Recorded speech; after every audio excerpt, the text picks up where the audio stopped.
Some of you may be wondering how to check for a diastasis recti, and today I'm going to show you how to do that.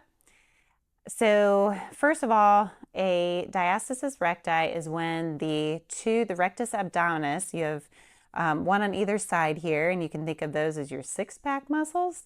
And that's the diastasis recti is when those muscles are drawn apart. So what happens in almost 100% of pregnancies, women have these at the end. And if you think about it, the abdomen has to grow to accommodate a baby inside. And so there's a lot of stretching that's going on. So most women have this, so it's quite normal afterwards if you check for it right after pregnancy. But that's something that we're looking for to come back together as we're healing. Now, some people that might just naturally happen, and others might have to work a little bit differently. And you can always go to a physical therapist for more guidance. But today I'm just going over simply how to check for it. So again, this is a separation between at the midline of your abdominals. The fascia kind of thins to accommodate the baby. You're going to lay on your back. You're going to bend your knees. And then you're going to check in a few different places for this. So we're going to check at the belly button. We're going to check in between your rib cage and your belly button, and then in between your pubic bone and your belly button here. So we're going to find the midline. You're going to lift your head, and then you're going to use your fingers to kind of go along and see what the distance is between your two groups of abdominal muscles here. So what's normal is to have around less than 2 to 2.5 finger widths apart. So that would be 2 fingers to 2.5 side by side is normal.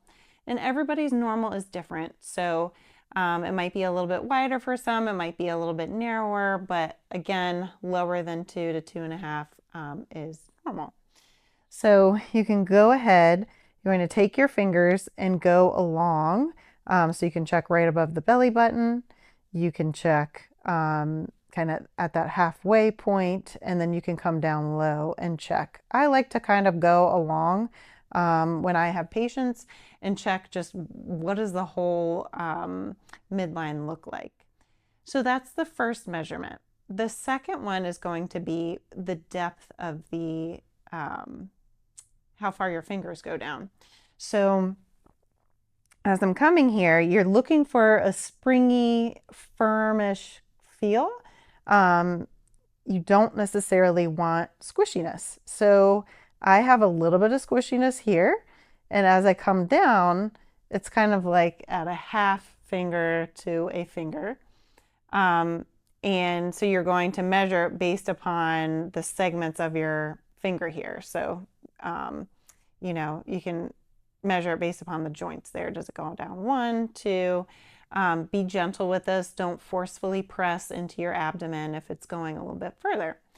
So that's the first grouping of measurements. Then what you want to do is activate your core, and you can do that by thinking about lifting the pelvic floor, bringing your abdomen together, kind of like a corset, drawing things together. And then lift, and then see how does everything feel? So when I come back to this place where I had squishiness, it's more like a trampoline and a little bit firmer. So that's what you want to feel when you're going to check, and that's your goal.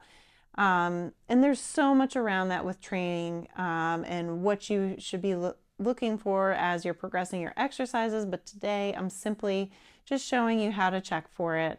And again, if you need help with checking, with rehab after this, reach out to us. We can help you, or a local physiotherapist. All right, if you have any questions, let me know.